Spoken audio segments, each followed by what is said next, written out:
Olá, bem-vindo, bem-vinda, neuropsicóloga, aqui ao meu canal, né, sobre neuropsicologia aqui no YouTube. E conforme eu conversei com vocês lá no Instagram, eu vou passar a transformar, né, essas aulas, né, ou seja, os meus vídeos aqui, na verdade, no YouTube, mais em formatos de aulas, para que a gente tenha um tempinho um pouco maior para se dedicar e se aprofundar a alguns assuntos que sejam, né, do interesse de vocês, que sejam dentro da minha temática de atuação, para que esses, né, assim, que esses vídeos eles possam realmente ser mini aulas e realmente talvez aprofundar, né, o conhecimento e discussões acerca do nosso conteúdo, né, sobre neuropsicologia aqui. E aí, para o primeiro vídeo, né, o vídeo que marca essa mudança, então, aqui do canal, eu abri, né, para sugestões, perguntas, né, para que fossem, vocês indicassem para mim, talvez, o que mais seria do interesse e agrado de vocês. Eu organizei esses conteúdos, né, para que eu pudesse entender quais são as grandes temáticas, e uma temática, né, pensando na grande temática de avaliação neuropsicológica, uma temática que surgiu, né, mais de uma vez, foi a questão de como que a gente vai pensando em baterias de testes, pensando no protocolo que a gente usa para fazer o processo de quantificação dos fenômenos. Então, eu vou começar a primeira aula partindo desse pressuposto para que a gente possa discutir um pouco mais, né, sobre esses aspectos, através, né, da forma como eu entendo aí a neuropsicologia e o processo de avaliação, tá bom? Então, sejam bem-vindos. E aproveitando que a gente vai conversar sobre essa temática, que eu espero que seja do seu interesse, né? Já peço para você deixar aqui a sua curtida, compartilhar com quem você acha que poderia se beneficiar também desse conteúdo, né? E se inscrever no meu canal se ainda não for inscrito. Muito bem. Então, eu chamei, então, assim, essa primeira mini aula aqui de como que a gente vai montando, né? Montando a sua bateria de testes ou o seu protocolo, né, de avaliação, para que a gente possa discutir alguns pontos, desde a ideia do que é a avaliação, até que a gente possa discutir pontos específicos, né, como se fosse um fluxograma que nos leva a entender diferentes pontos que fazem parte de uma escolha, né, e por que essa escolha ela não é protocolo, né, assim, protocolar no sentido de ela não é a mesma para todos os nossos clientes, por que essa escolha ela não pode ser feita de forma arbitrária, só porque eu estou mais acostumado com o teste X ou com o teste Y, ok? Então vamos lá. Primeira coisa, a gente precisa entender o processo de avaliação. Então, vocês provavelmente já ouviram isso, e eu vou falar isso inúmeras vezes, também já me ouviram falar disso várias vezes, que o processo de avaliação ele é muito mais amplo do que todo e qualquer processo de testagem específico, né? Então, quando a gente olha, na verdade, para o grande eixo da avaliação, a gente, né, se eu pensei nessas, né, nessas bonecas russas, justamente porque assim, a gente vai abrindo, né, assim, a gente vai abrindo grandes eixos até chegar talvez naquela que seja menorzinha e que eu, não quer dizer que ela não seja importante, mas que ela não pode ser a estrela, né, assim, do nosso fenômeno aí do processo de avaliação. Então, a gente sabe que o processo de avaliação, ele é um processo, né, assim, de construção de informações clínicas, para que a gente possa tomar decisões, informar condutas, etc., mas ele é um processo amplo. Ele é um processo que vai englobar diferentes instrumentos, ou seja, diferentes fontes de informação, e que dessas, a primeira e a mais importante chama-se anamnese. Né? E vocês vão ver que a escolha, né, montar um protocolo, estabelecer um fluxo de, né, assim, aí de determinação do que vai ou não vai ser utilizado numa avaliação, começa, obviamente, antes de mais nada, por uma boa anamnese, tá? Depois da anamnese, a gente tem o segundo mais importante ponto, na minha visão, né, que é a nossa observação comportamental, a nossa avaliação do estado mental dessa pessoa, o nosso julgamento sobre as queixas, os comportamentos, os processos cognitivos, como que aquela pessoa se porta, o que ela está apresentando durante todo o meu contato com ela, né? Então, assim, é o meu momento de clínica, como clínica de dizer a minha opinião. A anamnese é o momento em que eu coleto informações pelo relato de outras pessoas. A observação é aquela hora que eu sou capaz de dar o meu relato por aquilo que eu estou conseguindo perceber durante o processo de avaliação. E aí, por isso, por fim, a questão da testagem. É óbvio, né, que se a gente a observação comportamental, ela se sobrepõe durante todo o processo de avaliação, né? A gente está o tempo inteiro observando. Mas desde o primeiro contato, porque a gente não começa uma avaliação já testando ninguém, né? A gente começa fazendo um contato mais próximo, mais clínico, a gente começa a avaliação estabelecendo uma relação com quem vai ser testado, né? Então, a gente tem sim momentos de observação deste comportamento, das queixas, das demandas, muito antes, né, de estabelecer a escolha a escolha dos testes aí, escalas, enfim, de outras fontes de informação, de outros instrumentos, né. Então, quando a gente olha a avaliação neuropsicológica como um todo, né, assim, de uma forma bem simplificada, ela vai começar obrigatoriamente por uma anamnese, que vai dar para nós hipóteses, e a gente vai conversar sobre o que são essas hipóteses, né? E são essas hipóteses que vão guiar, né, juntamente com a observação, então, né, a anamnese, com a observação comportamental, me fazem ter primeiras hipóteses, e essas primeiras hipóteses me ajudam na escolha e aplicação, né? E aí, óbvio, na escolha e determinação do que vai ser o meu protocolo, a minha bateria, etc. Obviamente, esse mesmo processo, a gente vai saber que às vezes a gente não vai acertar de primeira nessas escolhas e que talvez isso retroalimente ali as nossas hipóteses, alimente também de volta mais perguntas na anamnese para rever pontos que talvez não tenham ficado muito claros. E a gente pode, né, ir voltar nesse ciclo algumas vezes antes da gente gerar uma conclusão final, que vai estar ali escrita num laudo, né, que vai ser oferecido numa sessão de devolutiva. Então, quando a gente entende que a escolha dos instrumentos ela só vai acontecer, né, para que ela seja robusta de fato, depois que eu coletei dados clínicos, né, através do relato, através de uma boa entrevista clínica, né, de uma anamnese, e que eu já tive a oportunidade de começar a observar essa pessoa antes de mais nada, né? E que essas duas fontes, elas estão me dando informações suficientes para que eu faça hipóteses sobre como essa pessoa funciona mentalmente na vida dela, é daí que começam a surgir a possibilidade, né, que eu costumo brincar, que é abrir o leque dos testes disponíveis, tá? Então, vamos nos ater aqui ao que talvez seja o eixo, né, então, dessa aula aqui. Então, só, quando a gente pensa na escolha de testes, a gente pode pensar que num grande fluxograma, né? Em breve vai ser publicado isso, né? Assim, eu e mais uma coautora fizemos isso para um capítulo de livro, vai ficar super legal, vocês vão ter a oportunidade de ver. Mas simplificando aqui, né, assim, para esse contexto aqui né, de um YouTube, de uma aula que ainda assim é um pouco mais breve, a gente entende que quando eu faço uma boa anamnese e uma boa observação comportamental, né, desde o primeiro contato com essa pessoa, se foi ela ou não que estabeleceu esse contato, como foi esse contato, etc., eu entendo que eu preciso sair da anamnese, dessa observação comportamental, então, assim, dessas primeiras aí, eu coloquei entre parênteses o S do anamneses, né, porque às vezes não é uma sessão só que vai te dar todas as informações que você precisa, então, quando eu saio desse momento em que eu acho que eu tenho informações clínicas suficientes, né, e já tive contato com a pessoa que será testada, né, durante esse processo aí de avaliação, eu tenho que saber responder sobre como estão as funções cognitivas e comportamentais dela antes de colocar a mão em algum teste. Então, isso é uma coisa que eu bato na tecla sempre com alunos, supervisionandos, né? Então, assim, profissionais que às vezes procuram e falam, mas como que você já começa a pensar assim, se fulano tal não está funcionando em determinado domínio, se eu nem te disse o resultado de um teste? Porque essa informação, ela começa muito antes por aquilo que ele está te dizendo de queixas no dia a dia, por aquilo que você está observando quando interage com ele, tá? Então, quando você termina uma boa anamnese e inicia, né, uma boa observação comportamental, você tem que ter em mãos um perfil prévio, né, assim, já um pré-perfil cognitivo e comportamental dessa pessoa através do relato e da sua observação.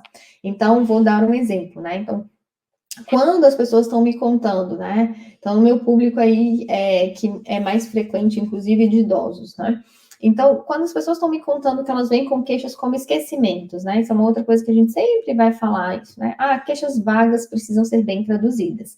Então, quando as pessoas viram para mim e falam assim, eu tô com uma queixa, ou ele tem uma queixa, né? Assim, meu pai, minha mãe, enfim, tem uma queixa de esquecimento. Eu não aceito esquecimento, né? Assim, esquecimento de uma maneira vaga.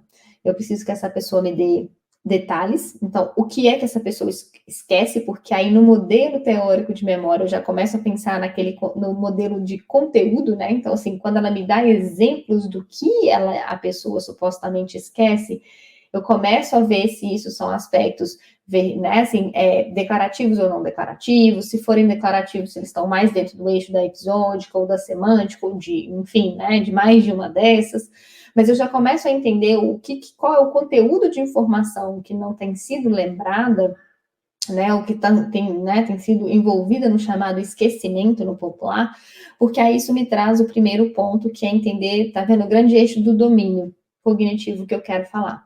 E aí, quando ela me diz que, então vamos supor que seja episódica, né, que é bastante frequente. Então, tá esquecendo de pagar uma conta, às vezes esquece uma informação, se ouviu ou se não ouviu, repete mais de uma vez uma história. Enfim, tá me contando o eixo de dificuldades que o que está sobre o guarda-chuva esquecimento, eventualmente ao que tudo indica, mais relacionado a uma memória episódica.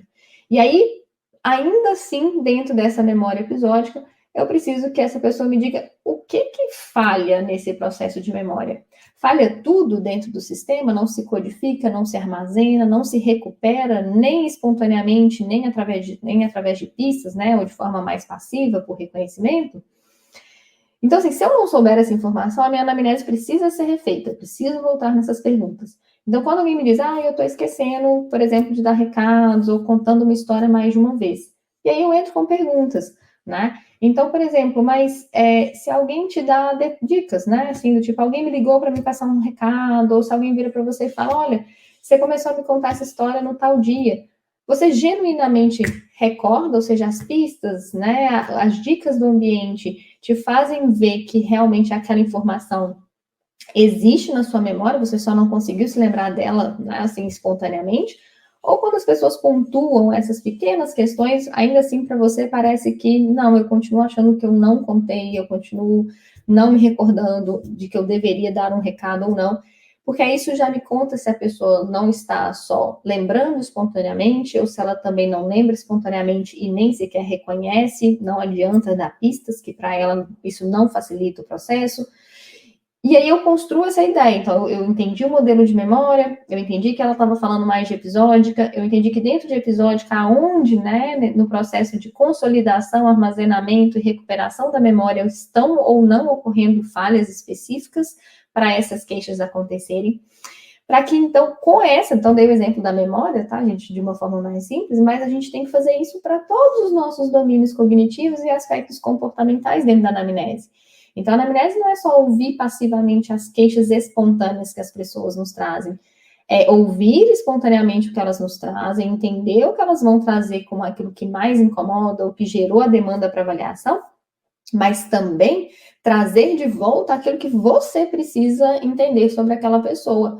E não é só medicamentos que usa, histórico de saúde, é entender mais do que isso até o perfil dela. Então, assim, o que eu vejo é que às vezes muitos profissionais têm uma facilidade muito grande de fazer perguntas sobre outros aspectos da vida, né, assim, dos nossos clientes, mas tem mais dificuldade em construir esse perfil cognitivo e comportamental tão importante, tá? E aí, com esse perfil, que obviamente ele é nutrido pelo nosso conhecimento teórico sobre os modelos, sobre aquilo que me permite compreender, né, esse fenômeno, né, assim, esses fenômenos cognitivos e comportamentais, que eu gero hipóteses para o construto, né? Então, que eu vou gerar aqui hipóteses para o construto. O que são as hipóteses para o construto? E isso é a primeira coisa e a gente tem a obrigação de fazer. Hipóteses diagnósticas eu vou conversar daqui a pouco. Mas hipóteses sobre o construto, a gente tem que fazer elas após a anamnese e observação comportamental e muito antes dos testes. Voltando no exemplo que eu disse para vocês, né, de memória episódica, então, por exemplo, quando uma pessoa vira para mim e diz que ela não consegue lembrar sozinha, mas se alguém começa a falar para ela que ela já viu aquela informação ou dá essas pistas, ela se recorda, eu entendo que ela está falando de memória episódica, eu entendo que ela está falando que ela aprende, né, ou seja, ela codifica, ela armazena, ela reconhece a informação ou, né, consegue evocar com pistas, mas ela não consegue evocar espontaneamente. Então, assim, aonde no modelo ela está me dizendo que a dificuldade dela existe? Apenas, provavelmente, na evocação espontânea da informação. não na parte de codificar, não necessariamente na parte de armazenar, não na parte de reconhecer, né, de forma mais passiva essas informações. Na hora que eu tenho isso muito claro para mim, para cada um dos domínios cognitivos, né, dos aspectos, eu já começo a entender que a hipótese que eu tenho para essa pessoa é que ela não evoque. E aí isso já começa a me dar a primeira dica, né? Então, se a minha hipótese é que essa pessoa não evoca, não adianta eu pensar já em testes que não usam evocação. Se eu, por exemplo, optar por testes de memória episódica, mas que só mexem com reconhecimento de informações, concordam que eu não fui aonde ela está me queixando? Eu vou medir a memória dela, tudo bem, a memória até aparentemente certa, mas eu vou medir ela de uma forma, ou seja, um paradigma, né, de testagem, que não bate com aquilo que ela está me trazendo de queixa. Então, uma pessoa que se queixa mais de dificuldade de evocação versus de reconhecimento, ela tem que ser exposta a um teste, preferencialmente, que vai pedir que ela evoque espontaneamente informações. Não pode ser um teste que exclusivamente peça que ela reconheça informações. O contrário pode acontecer, a pessoa pode evocar super bem e não reconhecer. E aí não adianta só usar um teste que faz evocação, mas que também não cobre reconhecimento. Então, tá vendo que daí você já começa a meio que fazer um filtro, né? Então, determinados testes podem ser deste domínio, mas eles não cumprem o paradigma que eu preciso para responder ou de alguma forma quantificar aqui, né, mais uma fonte de informação sobre esse domínio.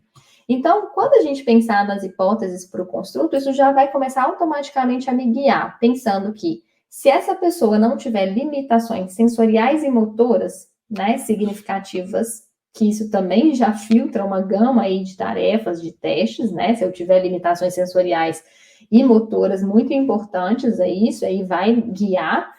Fora isso, se eu excluir uma pessoa que, por exemplo, não tem limitações sensoriais, não tem limitações motoras, e todo e qualquer teste ela é candidata eventualmente a ser submetida, eu vou fazer esse caminho.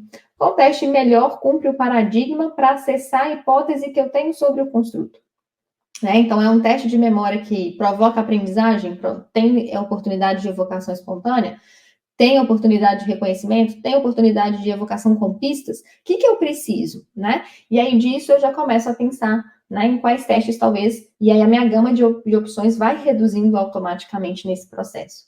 Obviamente, quem, né, já me segue no Instagram há mais tempo, me conhece há mais tempo, sabe que eu vou sempre bater nessa tecla, como clínicos, a gente dominar o processo de saber as propriedades psicométricas do teste, saber quão bom ele é para medir aquele domínio, quão sensível ele pode ou não ser a condições clínicas, o quanto ele tem evidências de validade, né, suficientes para o que eu preciso na clínica, quão bem ele foi, né, realmente adaptado, trazido aqui para o Brasil, com seus estudos desenvolvidos.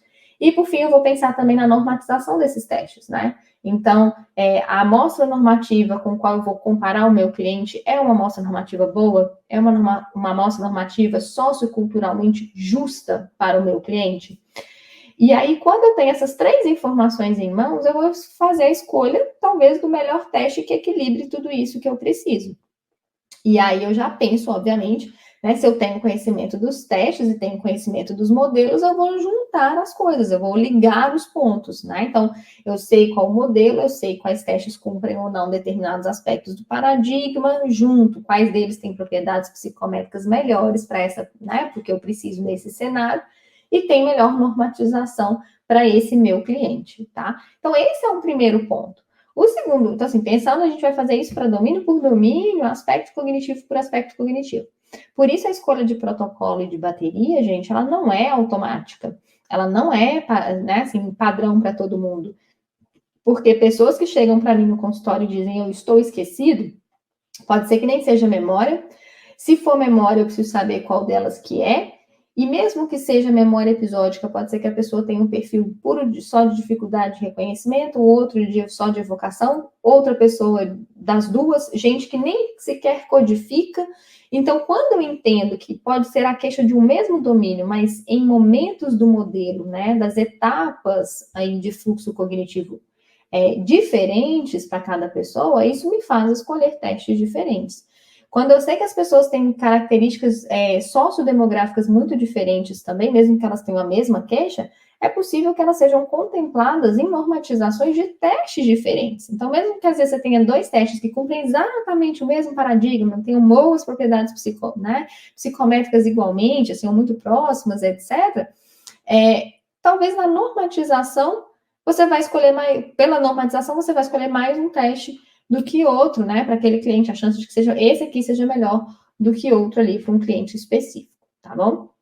Outra coisa que então faz a gente também pensar, né, e adicionar ou retirar coisas do nosso protocolo de avaliação, né, da nossa bateria, é pensar que quando a gente tem essas informações sobre cada um dos construtos, eu vou construir na minha cabeça núcleos muito claros de sintomas, vou ver quais existem, e aí isso vai me ajudar a pensar em hipóteses diagnósticas, pensando aí em CID, em DSM, de transtornos ou quadros que talvez compartilhem esses núcleos de sintomas, ou pelo menos boa parte desses núcleos, né, aí.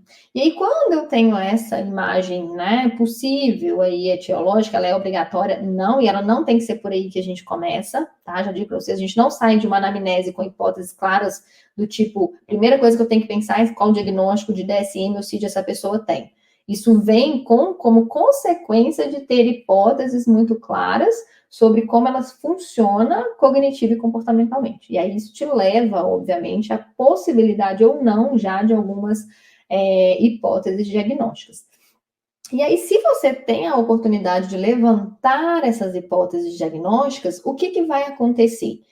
Essas hipóteses, né, concorrentes aí para tentar explicar boa parte desse mesmo núcleo de sintomas, elas vão te dar indícios, né, pelo seu conhecimento aí dos quadros, né, da parte mais psicopatológica, né, desse fenômeno, se para te ajudar nessa diferenciação, existe a possibilidade de que você adicione ou retire coisas do seu protocolo.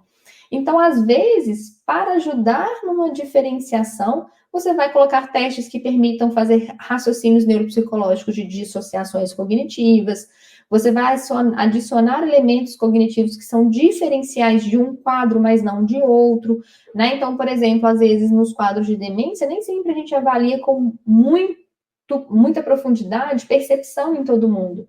Mas se a pessoa começa a trazer queixas, e aí talvez o domínio de percepção possa ser algo diferencial para que isso possa me dar um pouco mais de luz, se talvez ela está mais numa direção de etiologia para uma demência ou para outra, eu posso inserir mais, né, assim, tarefas aí, né, testes, que envolvam o domínio de percepção, tendo clareza que eles estão entrando ali para me auxiliarem de uma forma diferencial no meu raciocínio clínico, tá? Então, a parte mais básica na minha cabeça, né, pelo menos assim, como neuropsicóloga e clínica, etc., é que a gente constrói o nosso protocolo seguindo principalmente essa linha de cima, aqui, e eu vou adicionar, editar, mexer nesse protocolo, fazer, né, assim, aí complementações, né, assim, nesse processo, através de hipóteses diagnósticas que possam ter sido levantadas, né, nesse contexto, e que me convidem a procurar aspectos de dissociações cognitivas específicas, tá? Ou de aspectos cognitivos que são diferenciais para cada um dos quadros, ok?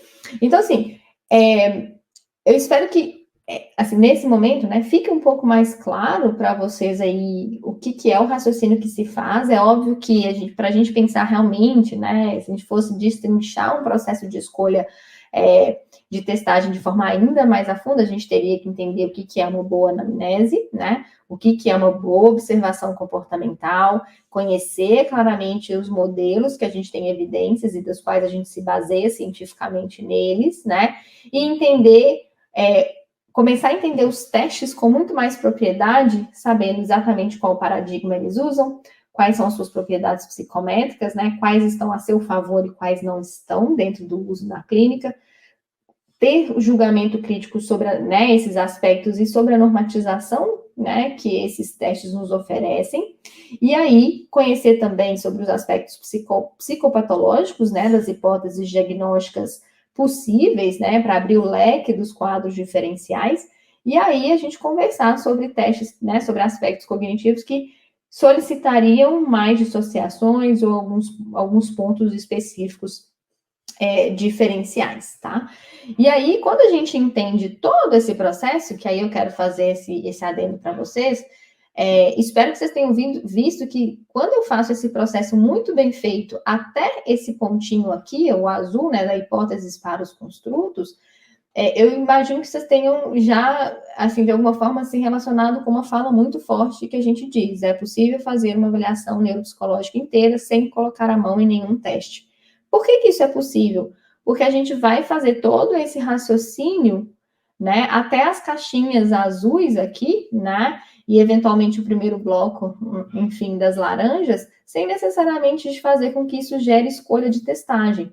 Porque a minha anamnese e a minha observação comportamental e, eventualmente, outras fontes de informação que não a testagem conseguem me oferecer hipóteses sobre como os construtos estão funcionando e, consequentemente, eventualmente, né, e hipóteses diagnósticas, etiológicas, com muita propriedade, né? E que escolher testagem de forma aleatória, se ela não estiver, né, se ela não ter esse julgamento, sem ter esse julgamento crítico e sem que ela esteja alinhada com esse processo anterior, com essa etapa anterior, ela tende a ser pouco informativa. Ou, por exemplo, ela tem mais chances de gerar o que talvez muitos de vocês experimentem na clínica, que é a testagem não conversar com as informações que você coletou na anamnese ou observou. Ah, eu observo uma pessoa desatenta, ela tem muitas queixas, mas a testagem não capta. Por que a testagem não captou? Né? O que eu fiz nesse processo aqui, né, nessa etapa laranja, que provavelmente resultou na não captação quantitativa dessas queixas que a anamnese traz muito bem e que a observação comportamental também foi capaz de captar, né? De observar ali, de adicionar elementos, tá?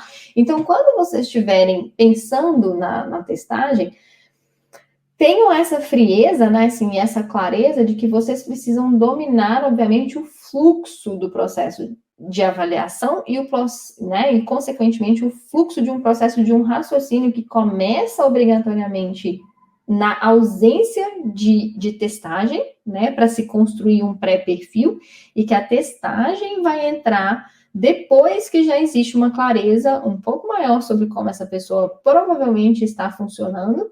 E aí a testagem, conhecendo bem as propriedades da testagem, tem mais chances de se alinhar com as fontes de informação que você tem coletado, né? Então, assim, a gente tem que saber claramente o que a gente quer testar nessa pessoa de acordo com as suas queixas, para que isso realmente possa ser colocado à prova na parte quantitativa da avaliação, né?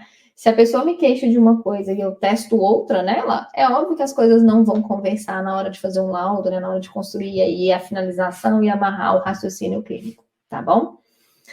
Então, era isso que eu tinha para trazer para vocês, né? E espero aí que essas informações tenham, de alguma forma, contribuído para a compreensão de vocês, né? Que solicitaram principalmente aí essa temática, mas também de todos que tiveram interesse em vir aqui, né? Em assistir esse vídeo. Tá bom? E aí, reforço o meu pedido para vocês de, se esse conteúdo foi interessante, né, e te ajudou, para você deixar aqui a sua curtida, o seu comentário, compartilhar com outras pessoas, e se ainda não for inscrito aqui no meu canal, por favor, se inscreva. Até o próximo.